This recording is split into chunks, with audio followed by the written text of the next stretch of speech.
Bernie Sanders still facing leering questions about whether America is ready to actually elect a self-described Democratic Socialist, and he would very much like to put those questions to bed. And so he said on Sunday that he is preparing to give a major speech on Democratic Socialism, the political philosophy that is guiding him and his upstart campaign for the Democratic presidential nomination. Specifically, he said, "I think we have some explaining and work to do," acknowledging that the term Democratic Socialism makes some people very, very nervous. Now, what does that actually mean? How will he explain it? I think that he did a pretty good job at the debate in the limited time that he had. With the ability to plan out and script a speech specifically on this, I'm hoping that it can be something akin to Obama's race speech that he got a lot of credit for fairly early on.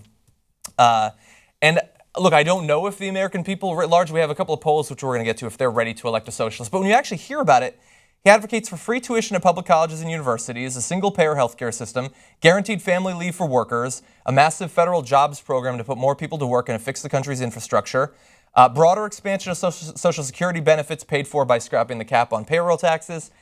I think you can sell these policies to the American public. Well, if you look at the polling on each one of those issues, except for single-payer healthcare, which is a tough issue because you really need to know the details, and most people don't know about the details.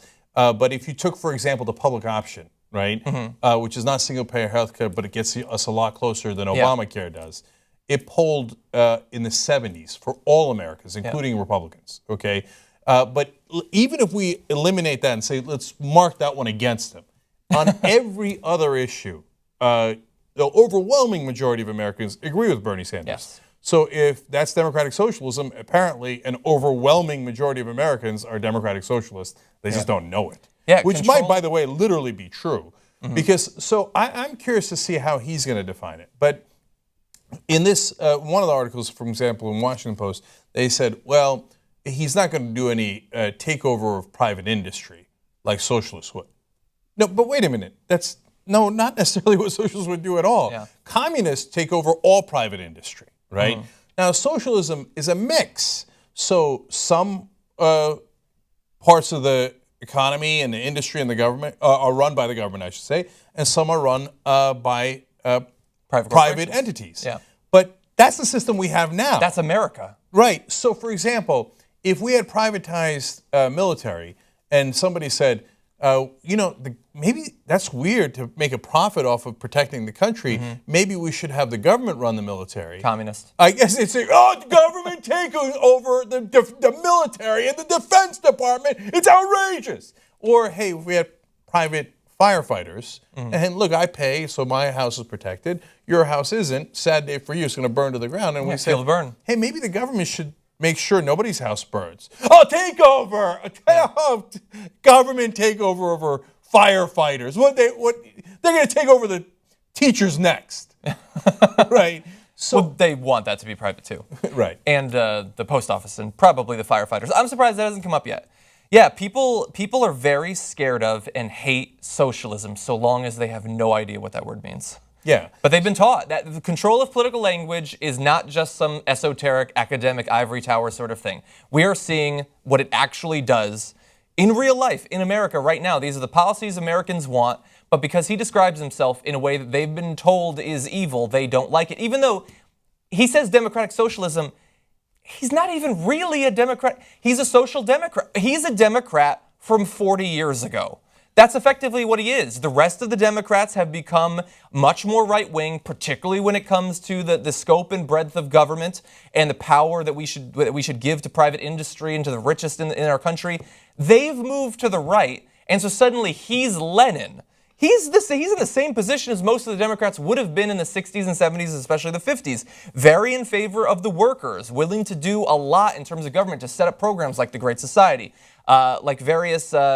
we got a weekend, for instance. That's cool. This is what the Democratic Party did during its heyday when it was powerful. It did what Bernie Sanders wants to do now. They changed, not him.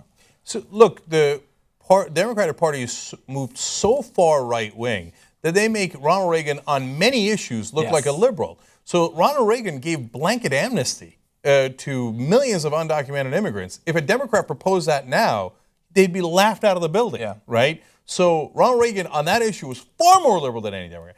Ronald Reagan sold weapons to terrorists. He negotiated with terrorists And then he gave them weapons. Yeah. And he gave them weapons to Iran. Right now, if you even look at Iran the wrong way, Republicans will light you on fire. Yes, right? exactly. They say don't even talk to them. Don't do a peace treaty. Don't do any treaty. They can't be trusted. Reagan sold them weapons. Well, of course right? you can't trust them. They're armed with so many weapons we sold them. During Reagan's time. Exactly. Right. So yes, the Democratic Party has moved massively to the right. The Republican Party has moved off the cliff, right? Bernie Sanders has stayed a progressive.